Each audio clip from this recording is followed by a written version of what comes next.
Hace unas cuantas semanas os hablé de Twister, dirigida por Jan de Bont, y os comenté que también este director había firmado The Haunting, que se merece un vídeo propio. Y aquí estamos. Vamos a hablar de The Haunting. There once was a house, a bright, happy home. Something bad happened.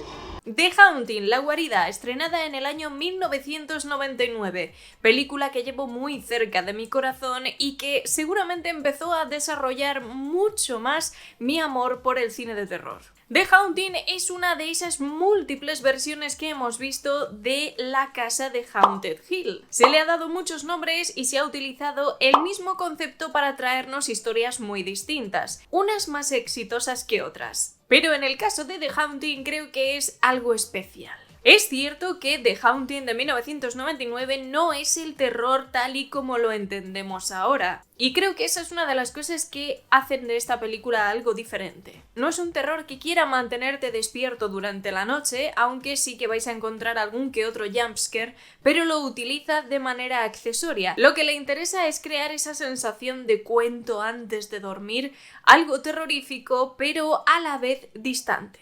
El reparto de esta película es sin duda espectacular, porque contamos con la presencia de Liam Neeson, Catherine Zeta-Jones, Lily Taylor y Owen Wilson, entre otros. A día de hoy es como una especie de Macedonia un poco extraña, pero el caso es que funciona. Una de las cosas que siempre he considerado como diferentes en este The Haunting son sus personajes. Alejándose de los estereotipos de este tipo de películas de terror, en los que normalmente tenemos a un puñado de adolescentes hormonados metiéndose en líos, en este caso tenemos a un grupo de adultos con problemas adultos. Empezando por la presentación del personaje de Eleanor, una mujer que ha vivido toda su vida al cargo de su madre enferma y que básicamente es la representación de una mártir. Una mujer que se acerca a su mediana edad y que se encuentra en un punto de su vida en el que no tiene a dónde agarrarse. Una situación ligeramente parecida es la de los otros personajes que nos encontramos en The Haunting, empezando por Theo, el personaje interpretado por Catherine Zeta-Jones,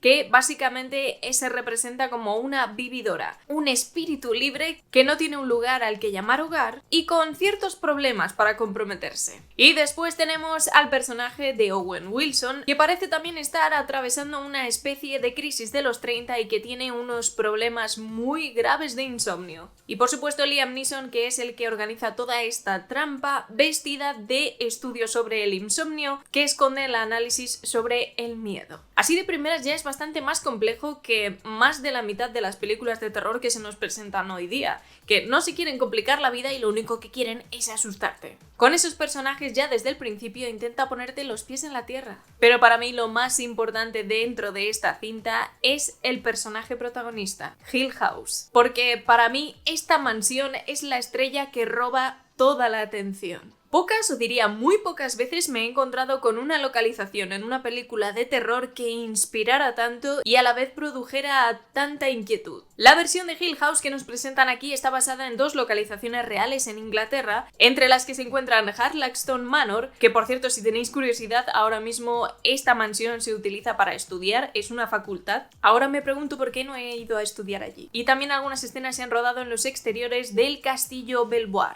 El resto de escenas, esos interiores absolutamente increíbles que vemos en la película, están rodados en un estudio en Los Ángeles. Para que os hagáis una idea, esta película allá por el año 1998 costó 80 millones de dólares. Hoy en día, incluso esa cifra para nosotros es una película bastante respetable, pero en aquel momento era toda una megaproducción. Y estoy completamente segura de que más del 60% de ese presupuesto se fue a diseñar los interiores de esa casa. La mente brillante que se encuentra detrás de este diseño de producción de The Haunting se llama Eugenio Zanetti, que por cierto también fue un compositor y diseñador de obras de teatro y de ópera, lo cual tiene todo el sentido del mundo. Lo que hizo este hombre para los interiores de The Haunting es una auténtica barbaridad. De hecho, podría pasarme toda la película admirando los detalles que hay en el escenario. Consiguió crear una mezcla de estilos que resulta de lo más inquietante. Es un diseño interior que es a la vez fascinante y muy incómodo. Son muy evidentes esas influencias góticas que nos hacen recordar un poco el exterior del edificio, pero además de eso ha conseguido mezclar cosas muy locas. Porque también vemos muchas estatuas que nos recuerdan a un estilo mucho más antiguo, incluso a Mesopotamia. Esas bestias que se mezclan con los querubines que están por todas partes es una metáfora muy buena para lo que ocurre en esa casa. Si os fijáis además, todas estas bestias son depredadores. No te va a poner un patito o una rana. Absolutamente todo lo que hay ahí es amenazador. Y lo más importante,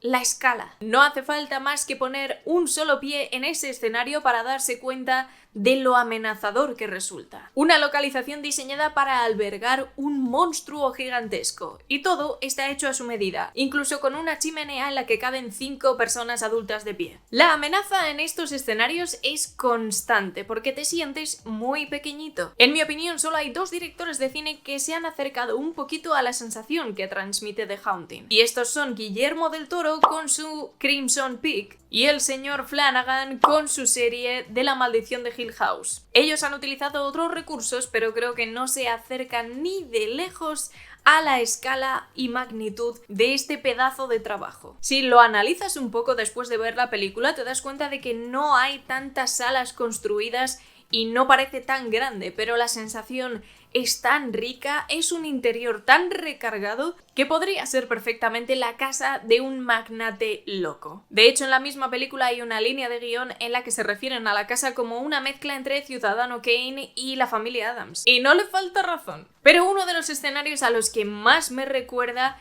es al de Drácula de Bela Lugosi, sobre todo una escena en concreto en la que Drácula lleva a la mujer, a la víctima en brazos, por esa escalinata gigantesca.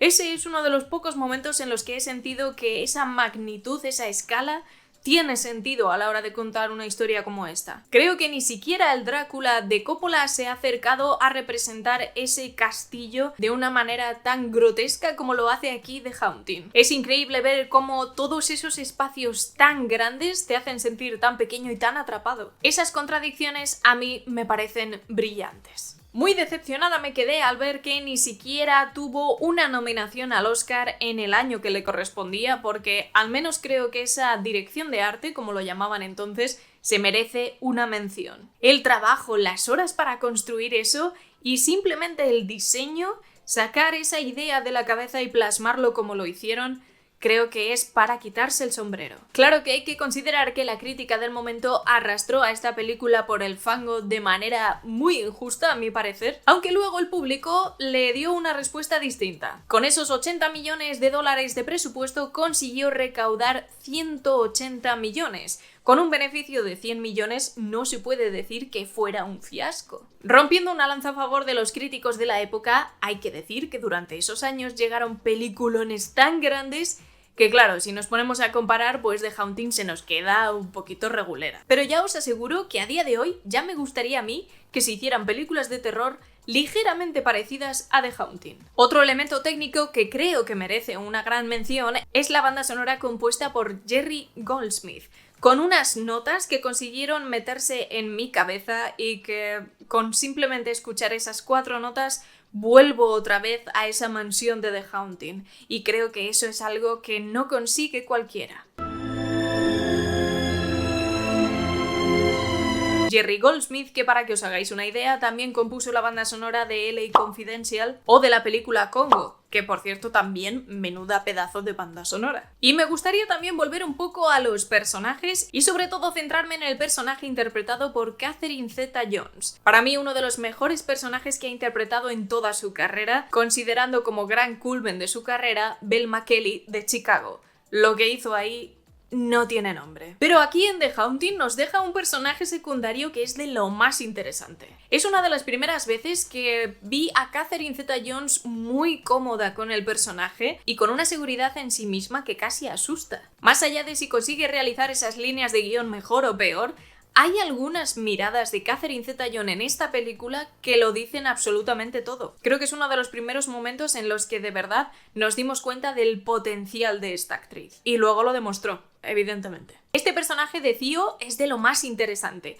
no solamente por presentarse abiertamente como un personaje bisexual, que fíjate, en 1999 y nadie se echó las manos a la cabeza, sorpresa. ¿De qué estás hablando? ¿Qué nos ocurre en el futuro? ¿Nos volvemos gilipollas? o algo parecido? Marty, no voy a confirmar ni desmentir, pero hay alguno que otro que tiene que hacérselo mirar. Más allá de eso, que me parece algo revolucionario a la hora de presentar un interés romántico con la protagonista, que no es el interés romántico que hemos visto ya 300 veces, es un personaje con un trasfondo de lo más atractivo, porque esta mujer que es un espíritu libre, que se nota que viaja porque lo menciona en la película, y además es toda una mujer independiente, pero con ciertos problemas para el compromiso, lo convierte en un personaje que quieres ver una y otra vez. Eso acompañado de la gran interpretación de Catherine Zeta-Jones, que pone el 200% en un personaje secundario, para mí convierte a Theo en uno de esos personajes que no olvidas nunca. The Haunting estaba producida por DreamWorks y en una época en la que los efectos visuales estaban explotando. A día de hoy los efectos visuales de The Haunting cantan un poco, ¿vale? Han envejecido más bien regular. Eso puedo concederlo, pero buscando información sobre la película me he encontrado con unas notas que simplemente ¡ouch! Ahora mismo, por ejemplo, en IMDb tiene un 5. Es doloroso, no considero que sea una película de 5, me parece que tiene unos grandes méritos, quizá no tanto en la historia, pero sí en el apartado técnico. Ya os digo, no he vuelto a ver semejante inversión en una película de terror para un diseño de producción tan inmenso como este. Quizá por las malas críticas pues no se han vuelto a atrever a hacer algo parecido. Sí que es verdad que Guillermo del Toro con su Cumbre Escarlata se ha acercado un poco a esa inspiración. Su mansión escarlata tiene mucha personalidad y grita Guillermo del Toro por todas partes, pero en el caso de la Cumbre Escarlata te das cuenta de que esa casa no es real. Y sin embargo en The Haunting la sensación es totalmente opuesta. Parece de verdad, parece que estás dentro de ese castillo que tú mismo has visto por fuera. Y te parece de lo más lógico que sea así por dentro. Consiguieron crear algo tan complejo que resultaba real. Yo voy a seguir disfrutando de The Haunting, da igual las veces que la vea, siempre me fascina. Y por cierto, si os interesa verla, la tenéis disponible en Amazon Prime, así que no vais a tener problema. Pero sinceramente es una película que llevo muy cerca de mi corazón, que me sigue fascinando y que ojalá podamos ver algo de esa escala en el género de terror algún día, porque creo que es uno de los mejores ejemplos y que la historia no ha sido muy justa con ella. Con sus casi 2 horas de metraje creo que funciona a la perfección, para mí es totalmente redonda y me encanta descubrir cosas nuevas de la casa cada vez que veo esta película. Os recomiendo por supuesto que la veáis si no la habéis visto, y si la habéis visto y no os gusta o os gusta mucho, pues me lo contéis aquí abajo en la sección de comentarios. Como siempre os recuerdo que os podéis suscribir a mi canal, que es totalmente gratis y me ayudas un montón, y te dejo por aquí algún vídeo que puede que te interese. Ya sabéis que nos vamos a ver dentro de muy poquito. Cuidaos un montón y disfrutad del cine.